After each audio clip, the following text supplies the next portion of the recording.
días, bienvenidos, bienvenidas como siempre a este su espacio, Periodismo y Sociedad. Espero en Dios que siempre nos acompaña, que tengamos y que hayamos tenido una Navidad feliz, un día de Nochebuena donde no se haya quedado nadie, no importa cómo la haya conseguido de buena fe, sin la cena tradicional, sin ese alimento bendito que nos da la tradición.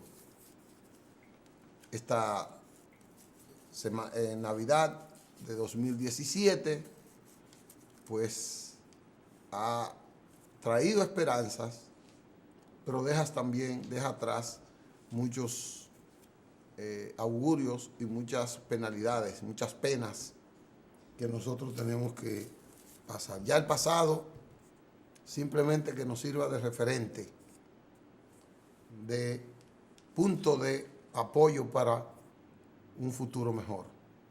Lo que hicimos, lo que no hemos hecho, lo que no cumplimos con nuestro plan de vida que nos dimos para el 17. Usted tiene que tener un plan de vida para el 17. Yo debo decirle a usted que mi plan de vida del 17 se cumplió en un gran porcentaje, casi un 80%, por ser modesto. Dios primero me proveyó mucha salud, a mí y a los míos. O sea, no me empeoró.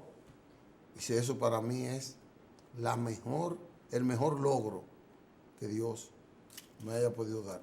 Espero, así le pido, que me termine este año y que el otro año, dentro de mi punto principal, va a estar el tener mucha salud. Porque los otros puntos del plan se conciben con salud. Salud, primero que todo. Como hoy es Navidad, yo quiero ponerle en el inicio del programa una imagen que refleja lo lindo que fue celebrar la Navidad con un arbolito especial. Debió costar mucho dinero este arbolito, pero el dinero, dicen los amigos, vale la pena por la felicidad, por la belleza, sobre todo por la belleza. Así que si el director está ahí, que me ponga ese arbolito que a mí me impactó. Mírenlo ahí.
Eso es casi una obra perfecta. Señores, hacer eso hay que tener un ingenio, un talento y transmitir la alegría que eso muestra, que eso transmite. Hay que estar muy bien dotado. Por eso yo lo traje. Yo no sé quién lo creó, pero son esos sabios cibernéticos norteamericanos, capaces de todo en esa parte. Así que yo les agradezco mucho que me hayan permitido llevar esto. El Papa, en su mensaje de Navidad, reiteró su preocupación por la guerra. Este recrudecimiento de las hostilidades de sectores del globo terráqueo que están muy calientes, como el Medio Oriente, como la península coreana, Yo pienso que el terrorismo como que redujo un poco, aunque no se eliminó, pero también el terrorismo. Al Papa le preocupa la guerra, le preocupa ese enfrentamiento tan violento ahora entre Rusia y como que Estados Unidos como que se vuelven a enfrentar como era antes en la Guerra Fría y tenían como esa repartición del mundo. Pero ahora es con armas nucleares, bomba atómica y todo lo que pudiera haber. Aquí en el país se repartió muchas cajas. Se repartió muchas cajas. Las cajas que se reparten en el país, o las funditas, son tradicionales. Las han repartido todos los gobiernos. Todos los gobiernos. No importa la ideología. Todos los gobiernos. Es más, hasta los comunistas te llevan un regalo de Navidad. A mí me regaló doña Miriam un bizcocho que estaba exquisito. Está exquisito, todavía no lo hemos comido entero.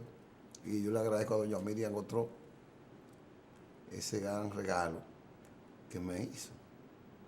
Pero las cajas comenzaron con Trujillo. Trujillo le llevaba de que esas fundas. Yo no lo viví porque yo no estaba vivo. Cuando Trujillo yo no había nacido. Pero él de que le llevaban a determinadas familias regalos y cosas en los campos. No tantas como ahora. Porque en ese tiempo, además en ese tiempo había que trabajar. Cuando Trujillo había que trabajar mucho.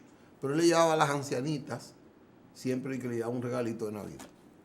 Aquí está el jefe, en esa parte. Ahora, después de Balaguer, fue que eso se puso de moda.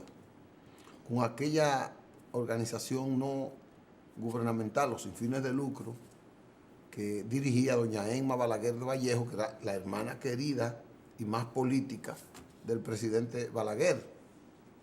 Doña Emma repartía unos tickets desde el 20 al 21 en todos los pueblos.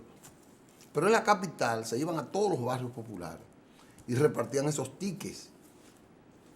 Entonces, la daban en la feria ganadera. Unos años la daban en la feria ganadera, otros años se trasladaban al barrio donde le iban a dar. Entonces, doña Emma, con esos tickets, el que iba, había que ir, a veces había gente que iba 2 y 3 días antes para tomar los turnos de adelante, porque allá habían miles y miles de personas, decenas de miles de personas. Yo iba a vender café, yo iba a vender arepa, desayuno para la gente que amanecía. Y nosotros teníamos una carretilla que iba y la llenábamos. Mi mamá hacía pan de batata, hacía arepa. Sí, hombre, ¿por qué yo no lo voy a decir si yo lo hacía en esa parte?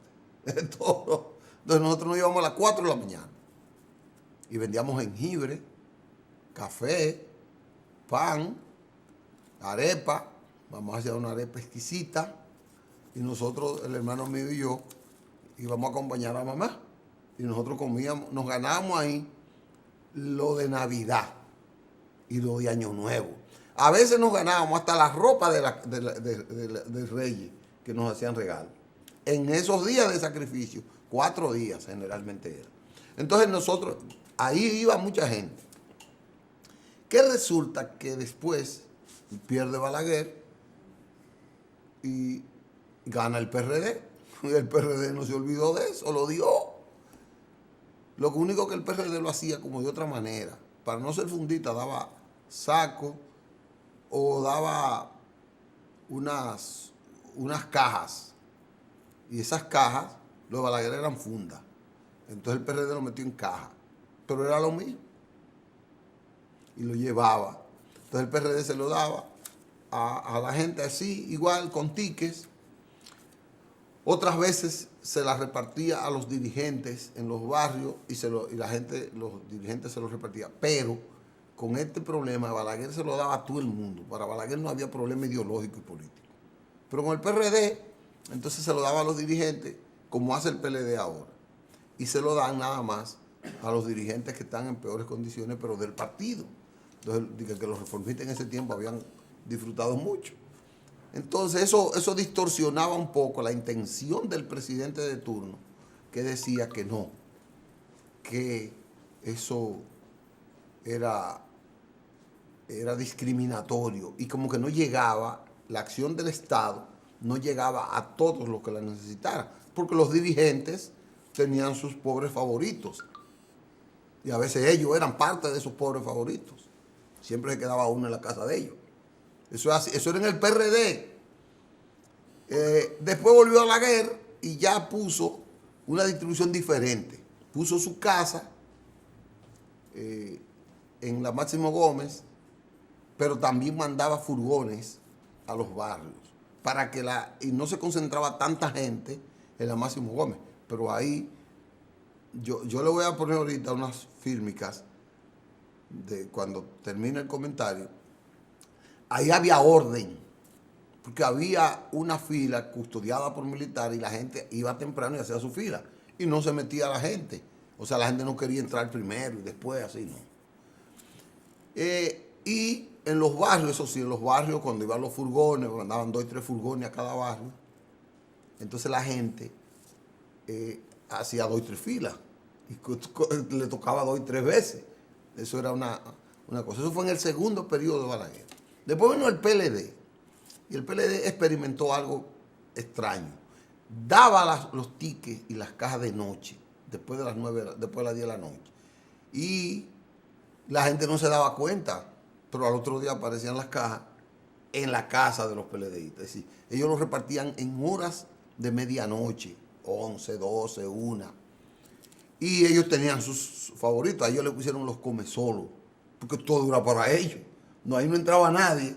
Diga que fulano era pobre, que no. Los PLDistas lo daban de noche.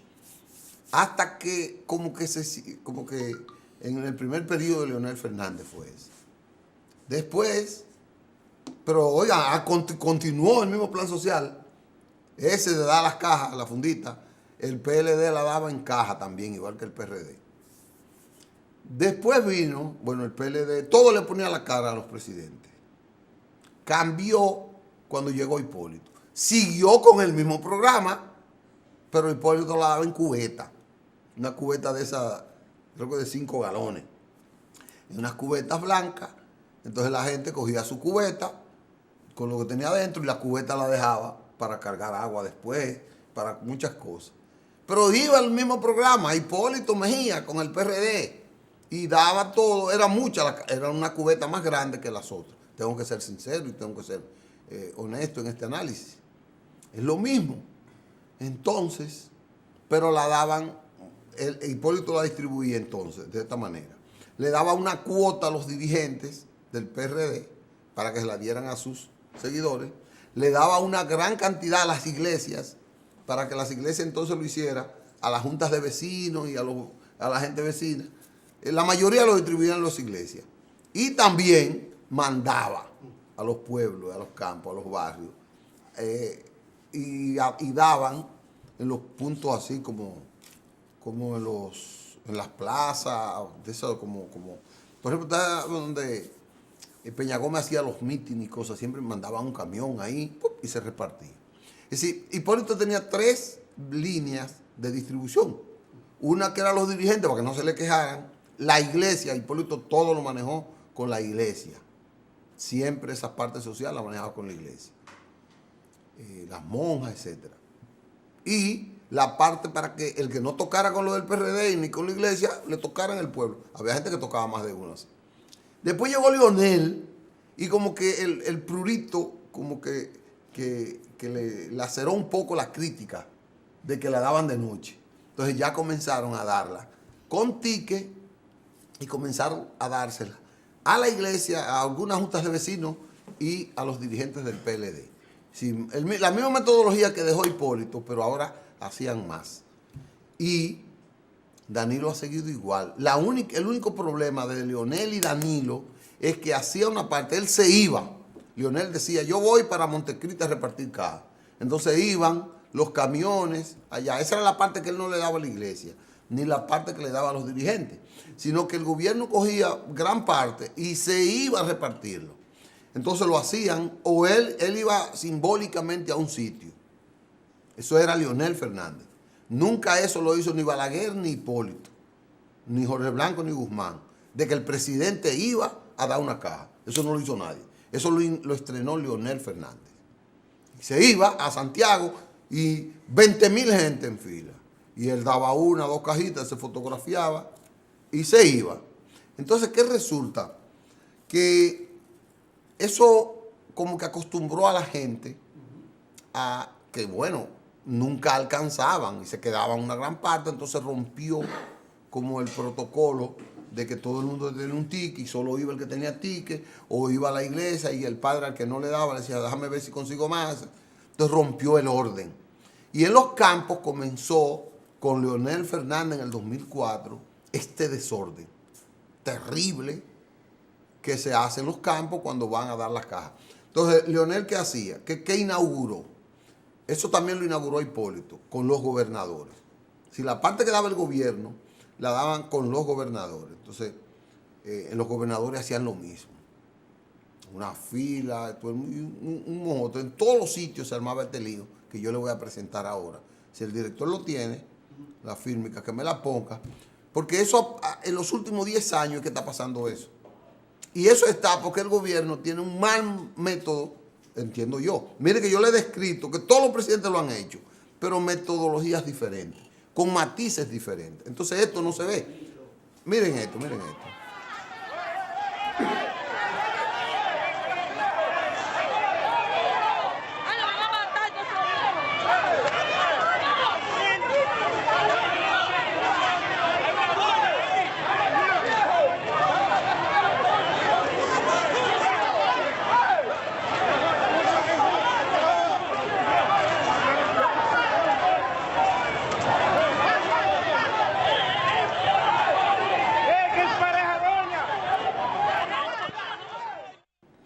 Ahí, ustedes ven eso fue en San Francisco de Macorís. Yo creo que hay otra, ojalá que haya otra y que me la ponga, porque eso, la otra pasó aquí, en el local del Partido Reformista.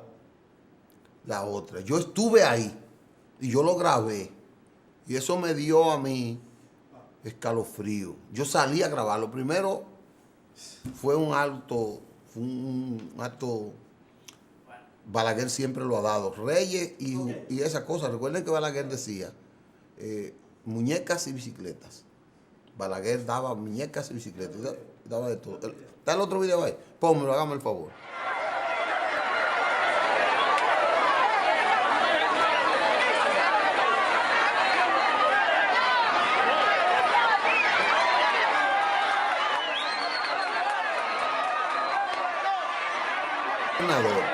Mira esto. Mira esto. Mira esto, mira esto. ¿Tú te fijas? Eso es porque rompió el orden.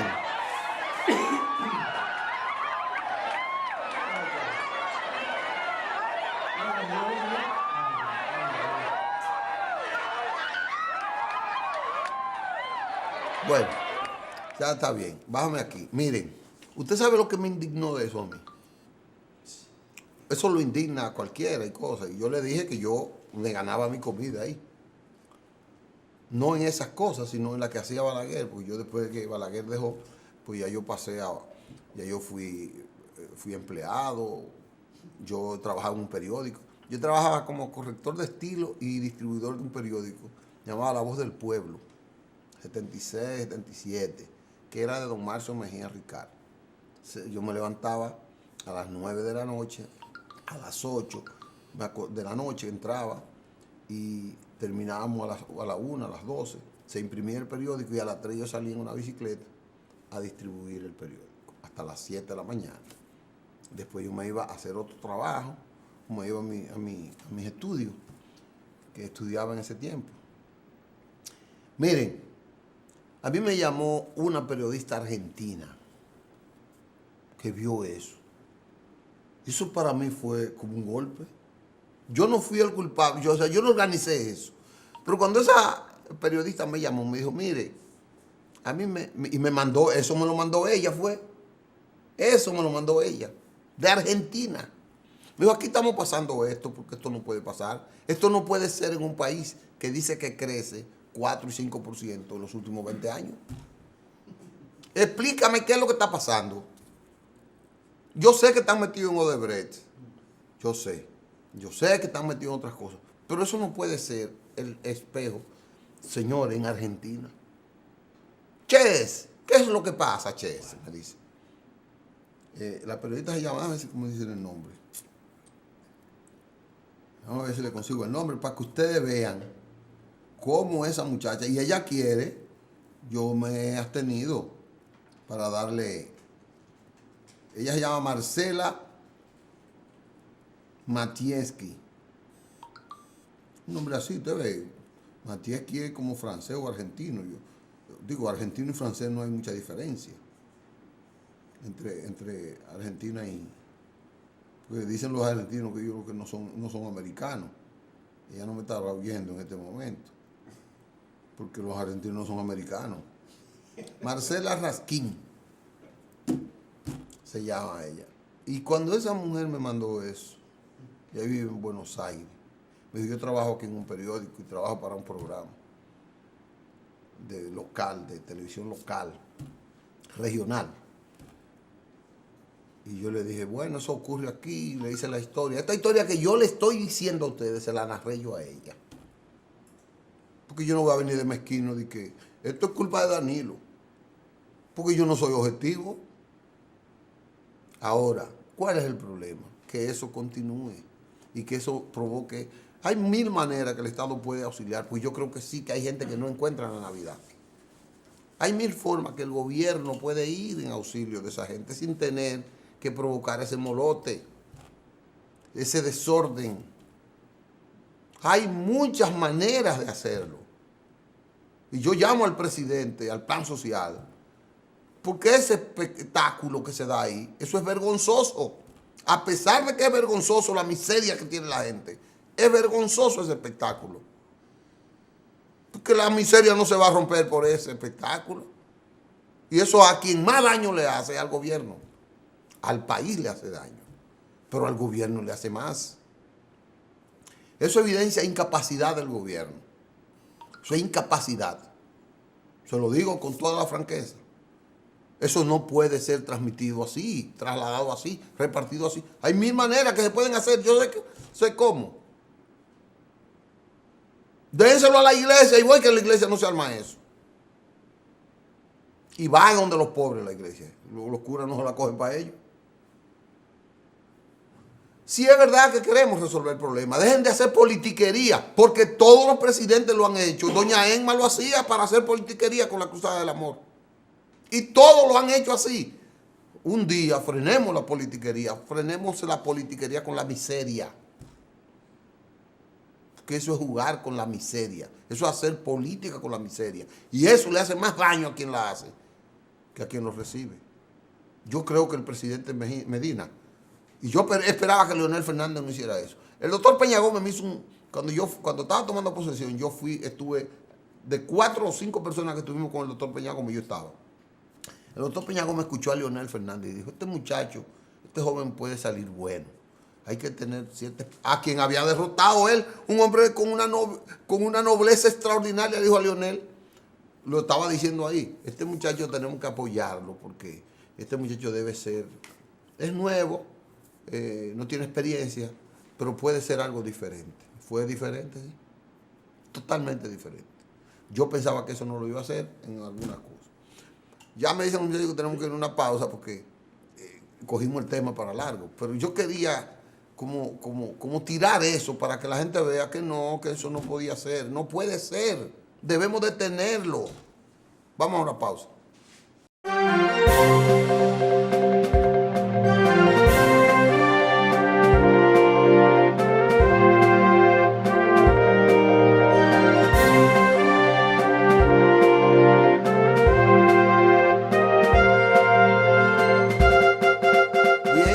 Después de todo, aquí está el toro, Isidro Toro, el amigo que nos trata siempre la situación internacional. Feliz Navidad, Isidro. Feliz Navidad, don Luis. ¿Cómo está la familia? ¿Bien? Todo bien, gracias a Dios. Espero que estemos bien y espero que este pequeño introito del programa a usted no le afecte en nada.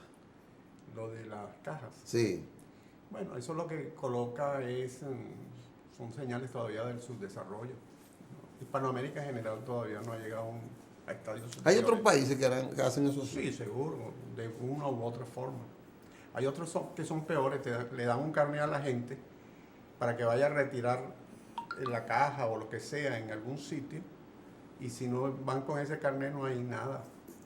Pero ese carnet también es para obtener medicina o para obtener cualquier otro beneficio del Estado, si no está alineado con la política del gobierno. Okay. Esos son totalitarismos, esos son resabios del totalitarismo muy propios del subdesarrollo. A pesar de repartirlo así. Sí, bueno, eso es una forma, son variantes, pero esos son resabios del subdesarrollo y del populismo. Llegará el momento en que el crecimiento económico y el crecimiento social eliminará todas esas cosas. Ahora, eso se elimina es con educación de calidad. Y la educación de calidad no se logra en un periodo de gobierno. Tienen que ser planes. Un plan a largo plazo. Donde los políticos se pongan de acuerdo, junto con sectores de la sociedad, poderes fácticos, la iglesia, etc. Y se coloque un plan a 30, 40, 50 años. Pero eso no da rédito electoral. Como hicieron los países de Oriente, los pequeños países de Medio Oriente. Usted ve que, por ejemplo, en los países europeos, inclusive en el tema electoral está la educación, pero no el centro de la educación. De repente está que le están dando catalán y no están dando otro tema, o permiten religión o no permiten religión. Pero el sentido de la calidad de la educación nadie la discute, porque hay un acuerdo. Y para modificar eso se ponen de acuerdo. Correcto. Entonces la única forma de sacar los países del subdesarrollo es la educación. Que no hay otra. Y una educación enfocada al desarrollo. Sí, porque la otra dicen, y perdone que la otra dice, no, es que hemos invertido tanto, invertimos tanto por ciento, hemos construido 20 escuelas nuevas, 50 escuelas nuevas, y los profesores son de calidad. El pensa de estudio es lo que requiere el país. La currícula, como dicen. Currícula. Se está haciendo realmente un estudiante que se le abra la imaginación y se le estimule a la investigación. A propósito de eso, yo no sé el tema que usted trae, pero a mí me intrigan dos temas y uno tiene que ver con esto. Yo me sentí frustrado con Perú. Con el Perú, con la solución. O sea, usted sabe que PPK, Pedro Pablo Kuczynski, estaba en el juicio. Y lo tenían prácticamente al borde de la destitución o de la renuncia. Pero dice que en política nada está escrito. Y de cualquier yagua sale una solución. A mí me sorprendió la solución.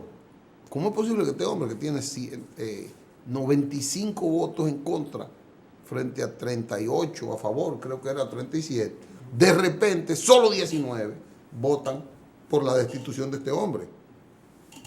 Y ciento y tanto votaron por la permanencia, jugando a la democracia. PPK al otro día evidencia que él negoció con su principal contendor, que es el Fujimori. Y el premio mayor que le da es aquel premio por el que acusaban a la hija de que le temían el voto a ella, a pesar de que ella casi le gana las elecciones. Era que la libertad de su padre. Bueno, este hombre le dio un derrame, un problema cardíaco, lo llevan de emergencia, pero de la clínica él ordena que le den la libertad. Eso se evidencia que hubo una negociación con el fujimorismo para él no ser destituido. Y también el fujimorismo evidencia que por su problema no era la corrupción de PPK y Odebrecht, sino que quizás chantajeando para que le soltaran al papá. Quedaron muy mal los dos en Perú, que yo tenía un país con un mayor nivel. Pero usted está hablando de educación, entonces PPK cambió el gabinete, cambió los 3 cargos principales del gabinete, pues salud, educación y economía. En en educación nombró a un teórico de la educación, un hombre joven, pero que tiene mucha experiencia, me dicen, en términos de la teoría, más sin embargo no tiene. Yo vi un informe de la agencia de prensa de Palestina, que es Palestina Libre, la parte en español, que hizo un sondeo, entrevistó a más de 20 personas de todos los niveles, y dice, la mayoría dice, el problema de él es que él no tiene calle, así dicen muchos, él no tiene experiencia y cosas. Yo le traigo esto porque aquí está pasando así. Nosotros tenemos un ministro de Educación que era desconocido, es un hombre muy preparado, se ve que tiene un buen enfoque y poco a poco él ha ido demostrando como que quiere engrampar eso. Usted no tiene que hacer esas críticas, pero me luce como que la falta de calle política. Lo que sucede de un dicho, y es posible que, y es importante que un ministro llegue y comience a dar pasos en positivo, pero si eso no está acordado, el otro ministro, que inclusive del mismo partido de gobierno que llega, lo puede torcer. Sí. Porque son... Sino un acuerdo de la sociedad. Privan los egos. Y los egos son terribles. Y no, y que eso lo puedo hacer yo mejor así, por esta vía. Entonces, la educación, sí, aplaudiendo cualquier buena iniciativa, pero en educación tiene que haber un acuerdo a largo plazo, a 20, 30, 40 años, para que la educación sea eficiente, para que se logre lo que se aspira como sociedad. Y se palpe los cambios. Se palpe los cambios, porque a mí un profesor, yo verdad que yo no he revisado ese dato. Estaba estudiando yo la maestría y un profesor nos dijo, ¿usted sabe por qué los Estados Unidos avanzó más que los rusos en la carrera espacial? Que los rusos lo llevaban... Comenzaron primero. ¿Sí? Dice, comenzaron casi 15 o 20 años primero. Cuando los rusos colocaron a Gagarin a dar la vuelta a la Tierra, que los americanos a los pocos meses lanzaron uno, lo subieron y lo bajaron, ni siquiera dieron la vuelta al globo terráqueo. Se dieron cuenta de que había que modificar el sistema educativo. Y dijeron ellos, los niños que están en los jardines de infancia, en las escuelas primarias, son los que nos van a dar el triunfo en la carrera espacial. Y transformaron todo el sistema educativo para lograr que se modificara todo el proceso de investigación y de desarrollo para que los Estados Unidos se colocaran nuevamente adelante en la carrera espacial. Y efectivamente los primeros que colocaron el pie en la luna fueron los norteamericanos. Pero fue porque tuvieron conciencia de que había que modificar el proceso educativo. Y esos muchachos que estaban en bachillerato, high school, son los que colocaron los cohetes en la luna. Que en ese momento, que Yuri Gagarin era el ruso, ellos eran infantes. Eran muchachos que estaban jugando baloncesto y todas esas cosas que juegan, sí, o que se ve que juegan en las películas norteamericanas. Entonces, esos muchachos son los que colocaron en la luna a ya los Estados Unidos, ayer estaba también leyendo que en los próximos, quizá en este mismo decenio que este 2018, Estados Unidos puede ser que esté poblando otro planeta. Se habla de tener hasta restaurantes en la luna. Ah, bueno, imagínense. Hoteles y cosas así. ¿Cómo será la tarifa? Bueno, yo quiero que me inviten nada más para el estreno, porque no tendré con qué pagar lo demás. Vamos a ver, Toro, ¿qué punto tiene hoy? Puigdemont, ¿cómo salió aventajado de este pleito? No, yo creo que todo lo contrario. Ah. Sí. Yo creo que ahí nada perdió Rajoy. No, en absoluto. Yo creo que... Detálleme eso, porque bueno, usted que conoce eso más que yo. No, sino que tengo una óptica un poco distinta. Y eso es lo importante. Sí, es lo importante. Fíjese usted. Primero, la primera fuerza allí siempre han sido los independentistas. Siempre no, en los últimos tiempos han sido los independentistas. ¿Qué son los de Puigdemont? Los de Puigdemont. Ya Puigdemont pasó a ser segunda fuerza. Los primeros son los de Ciudadanos. Ciudadanos le robó la mayoría de los votos. Ahora Ciudadanos le ganó. Le ganó, sí. Le ganó en voto, pero no en parlamentarios. No, en parlamentarios también. ¿Tiene más? Tiene 37 parlamentarios y Puigdemont tiene 32.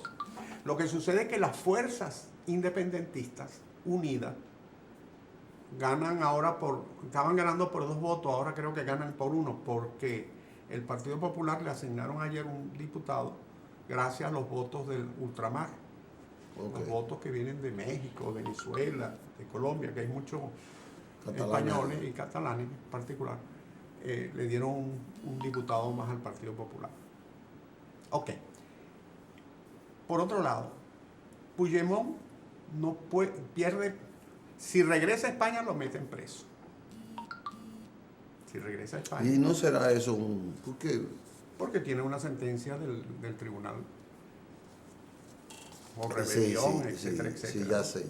Entonces, Contradecir la Constitución con aquella declaración. Esquerra Republicana está esperando que Puigdemont actúe, que cumpla con lo que ofreció de que regresaba. En su campaña electoral hizo una sola oferta electoral, Puigdemont: yo regreso A y caer. asumo, y no lo ha hecho hasta ahora. Entonces, Esquerra Republicana, y tú sabes muy bien que las izquierdas no se diferencian en ninguna parte del mundo, son más sanguinarias entre ellos que inclusive que con los terceros. Esquerra Republicana ya tiene una campaña a lo interno diciendo que Puigdemont no está cumpliendo con su palabra, porque se están disputando el electorado interno. Pero es una minoría. La Esquerra Republicana Sí. no es el tercer partido. Sí, pero muy distante. Del tercer partido no, porque Sí, el primero es Ciudadanos, el segundo es Puigdemont. el tercero no es el popular. No, es que no, el Popular llegó de último, detrás de la ambulancia llegó. No, En las carreras de caballo que salen los jinetes y atrás viene una ambulancia. Bueno, este llegó detrás de la ambulancia. Ahora, ¿qué sucede? Lo que se pone de relieve allí es que Cataluña, primero el sistema electoral, donde la mayoría que no es independentista, que está con la Constitución, ganó las elecciones, pero el sistema electoral permite que la combinación de diputados sea mayoría independentista. Algo que se coloca allí de relieve, que eso tiene que revisarse porque un sistema electoral tiene que ser de forma tal que lo que resulte en el Parlamento sea una fotografía lo más exacta posible de lo que se vota. pero esta muchacha Inés, que fue la que ganó, Sí. la de Ciudadanos, ella tiene más afinidad con Rajoy y el Partido No, Popular. es que y el Partido Socialista, todos pueden hacer una alianza pero perderían o sea, no, le faltan 2 votos para hacer gobierno. 2 votos. 2 votos para hacer gobierno. Ahora no sé con este otro que le asignaron Yo creo que al Popular puede llegar a ser gobierno. No, es que no llegan. Ni el Unido Popular, PSOE. Hay un grupo allí que es independiente, que se juega entre ambos grupos, que también lo suman, y Ciudadanos, y no, le faltan 2 votos. Pero por otro lado, lo que Entonces los independentistas que tienen minoría en la calle, tienen mayoría. Tienen mayoría. ¿Pueden hacer gobierno los independentistas? no, tienen que hacer gobierno. O tienen que convocar nuevas elecciones. No necesariamente, porque No, si sí, hay un desprendimiento. Bueno, por eso te digo, o tienen que convocar nuevas elecciones. Sí. Aunque no haya nuevas elecciones, antes de la proclamación. Si hay algunos diputados de un grupo que se pasen para otro, o se llega a algún arreglo con algún grupo de independentistas y constitucionalistas. Yo veo la política tan simple y tan cosa. Sí, es simple, pero lo simple es lo complejo que es. Y luego, pero eso te coloca de bulto, es que la sociedad catalana, a pesar de todo lo que ha pasado, está Dividida. muy fracturada. No, en 2 sectores. Sí. Muy cerrados. Pero ya no es dividido, es fracturado. Y 2 sectores que están muy cerrados, porque en estas elecciones de la semana pasada votó el 87% de los electores. Una participación altísima que no se veía hace años. O sea, que hubo un 10-12% de personas que votó más. El 87%. Votó, antes votaba el 74%. Sí, pero ahora votó el 87%. Exacto. Votó mucho más. Hubo un 12% que se abstuvo solamente.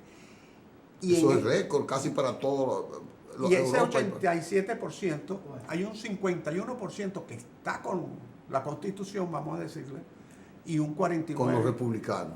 48% que está con los republicanos. Entonces, esa realidad tiene que buscarle una salida. Y esa salida que Rajoy está jugando a que se la busquen los catalanes, que es lo lógico. O sea, Sí. está actuando como actúa un político con seriedad. Dejarle su independencia relativa. Claro, dejarle que los catalanes, en el marco de la ley, en el marco de la Constitución, busquen su salida. De sus leyes regionales. Y de las leyes nacionales. De las leyes nacionales, porque... Sí, sin lesionar la Constitución General. Claro, porque el planteamiento de Rajoy nunca va a ser permitir la independencia. Pero además que con un 51, 52% de personas que no la quieren, ¿cómo tú le vas a dar la independencia a un país o a una región donde la mayoría no realmente es un poco cuestionable? Mire, doctora, nos está diciendo que vayamos a una pausa. Vamos a seguir con el tema o con otro tema que usted tenga en el próximo segmento.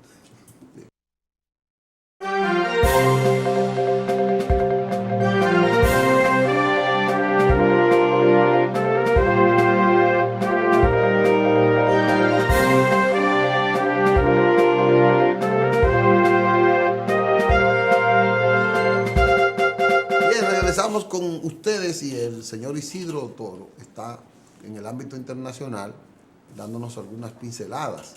Él tiene un tema, Isidro. ¿Cuál es el otro tema? Fíjese, hay un tema que toca el tema de la libertad de expresión a lo largo y ancho del mundo, que es un tema importante. Como contradictorio con el desarrollo de tantos medios, de las redes. Y todo. Exacto. Hay un bloguero, ahora está de moda los blogueros, pero sobre todo en esas sociedades cerradas, los blogueros han utilizado y como los blogs como una parte una medida de preponderante de escape para la información. Para poder.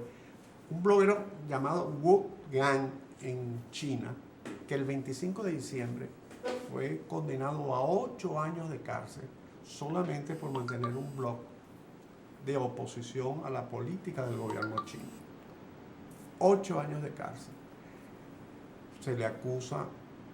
A él lo primero que han hecho con este bloguero es tratar de estigmatizarlo.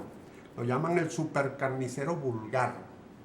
Supercarnicero vulgar. Pero lo acusa también de que ha dado informaciones confidenciales para el occidente. ¿Pero qué significa información confidencial? Dio cómo los chinos construyen la bomba atómica o dio qué. O sea, en los regímenes comunistas la información confidencial es si el presidente Xiaoping tiene gripe o no tiene gripe. Eso ya es una información de Estado. El punto es la escala de valores de lo que es confidencial, de lo que no es confidencial, de lo que se puede decir, de lo que no se puede decir. Entonces a él le echaron 8 años por estar informando. Usted en China tendría por lo menos 80 años de cárcel. ¡Ay, no! por colocar ese video que usted colocó. Ese video. Usted tendría... No, porque aquí no llegamos a tanto. Ah. Yo no quiero que el trujillismo llegue por eso. No, Trujillo es un niño de pecho al lado de los chinos. ¿Usted cree? Sí, seguro. Y yo no soy trujillista, usted sabe que yo no soy trujillista. Lo cierto es que primero comenzaron con una campaña a llamarlo el supercarnicero vulgar. Luego, hace varios años, al padre de él lo acusaron de estafa y le metieron como que fueron 11 años de cárcel. De corrupción. De corrupción, de estafa, etc. Y ahora, el 25 de diciembre, tú dirás, bueno, es que ellos no tienen... Ellos no celebran la Navidad. Pero sí celebran de que en el mundo están celebrando la Navidad y esa noticia va a pasar por debajo de la mesa. Se aprovechan de que el oeste está en festejo. Lo mismo hizo el ruso, Putin. Putin en los mismos días a un bloguero de apellido Navalny, Alexei Navalny, que se presentó como candidato, se está presentando como candidato presidencial contra Putin, lo inhabilitaron. A este le meten 20 días de cárcel. Sí, a él fue más tolerante. Sí, cualquier cosa lo meten 6 días preso, le prohíben los actos le rodean la casa. Le rodean la casa. Entonces, yo lo que quiero significar con esto. ¿A dónde usted quiere llegar? Yo lo que quiero llegar con esto es que este tipo de medidas que se dan muy común en esos países totalitarios, usualmente en el occidente las reseñan y las dejan allí. Si esto hubiese ocurrido quizás en Francia, en España o en los Estados Unidos, tendríamos quizás una gran protesta. Óigame, aquí en Bauruco en Oviedo, por ahí, no recuerdo, apresaron a un periodista. Y eso repercutió en toda América. Exacto. El jueves, un periodista, eso fue sido el escándalo de Navidad, a pesar de Navidad. Esta muchacha me mandó anoche, ella es muy activa, ella es muy contestataria, y me dice que es escandaloso el respaldo que está teniendo este periodista, que era de Alianza País, de Guillermo Moreno, fue el que lo denunció. Eso es aquí, un periodista en el sur, en un municipio que tiene 1000 gente. Pero eso es lo que, y ojo, y yo estoy de acuerdo con si esa prisión es injusta. Seguro, todas las prisiones injustas. Sobre todo cuando son delitos de opinión. Seguro. Porque es posible que él haya dicho más o haya dicho menos, pero siempre es un delito de opinión. Y los delitos de opinión no se deberían pagar jamás por cárcel. Ustedes vieron cuando el Premio Nacional de Periodismo, el señor Santana. Sí, Osvaldo Santana. Que planteó de que los delitos de opinión no pueden pagarse con cárcel. Está promoviendo una reforma del Código Penal. Sí, sí. En ese sentido. Yo estoy plenamente de acuerdo con eso. Es posible que algún periodista se sobrepase e incluso te coloque en una situación que pretenda colocarte en ridículo o algo por el estilo, y eso a la persona le puede dar mucha ira. Pero son necesarios los medios y los periodistas, pero sobre todo cuando son incisivos, para mantener el balance entre los desafueros del gobierno, de un gobernante, con respecto a las leyes, a sobrepasar las leyes. No sé si me explico. Sí, sí, sí. Pero también hay que ser crítico en no utilizar estas situaciones. El medio como para... estas situaciones para atacar el sistema.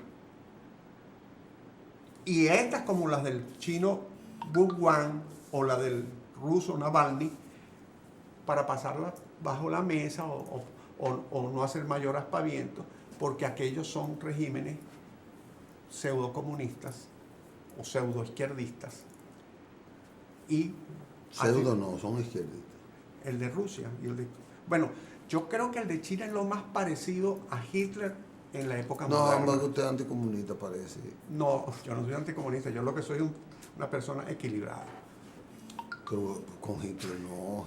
Pero bueno, dígame. Lo de Hitler es otra cosa. Pero déjeme decir. Lo de Hitler pasó la historia ya. Pasó el parámetro. El autoritarismo. Hitler era criminal. ¿Y los chinos? Son estabilizadores de su sistema.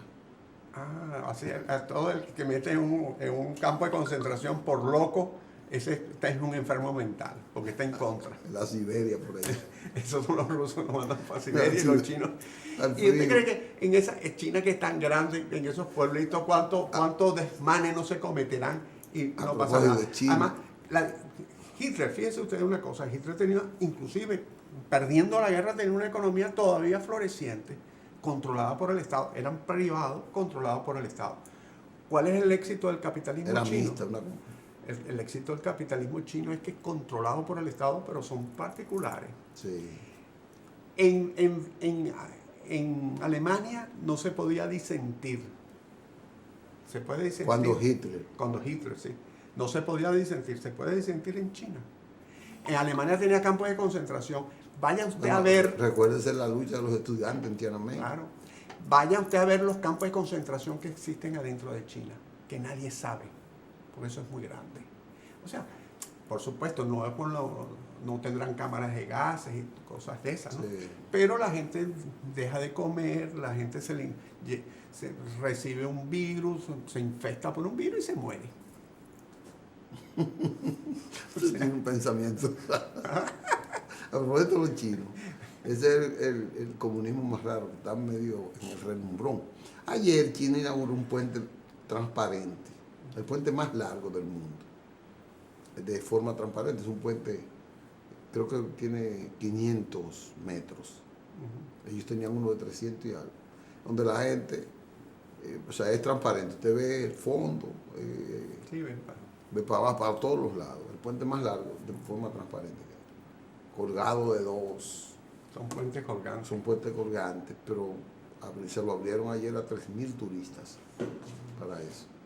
No, pero es que China está peleando con el desarrollo. No, y ellos tienen un plan que para el año 2050 piensan ser la primera potencia mundial en el económico, militar, en todo. Correcto. Y bueno, yo no sé lo que pasó aquí, pero estamos en el aire, sí. Y ya nos están pidiendo que nos vayamos. Bueno. Yo creo que hemos hecho un conversatorio, un recorrido breve, pero bastante, abarcó mucho. No, yo le eché más el tiempo con el Perú. No, pero no importa. Lo importante es que hay que tener un nivel. Lo que usan los albañiles es un nivel para que las cosas suban equilibradas. Exacto, y horizontal. En todo, en política, en economía, en todo. Correcto. Isidro, lo esperamos la próxima semana para que nos siga trayendo ese. Vamos a tener que buscar más tiempo para eso, para que usted se desarrolle bien. Señores, gracias por su sintonía. Mañana tenemos invitado al doctor Antoliano Peralta Romero para hablar del enfoque constitucional, legal de las primarias, ventajas y desventajas. Un experto, Antoliano Peralta Romero, estará con nosotros mañana. Así que hasta entonces, gracias.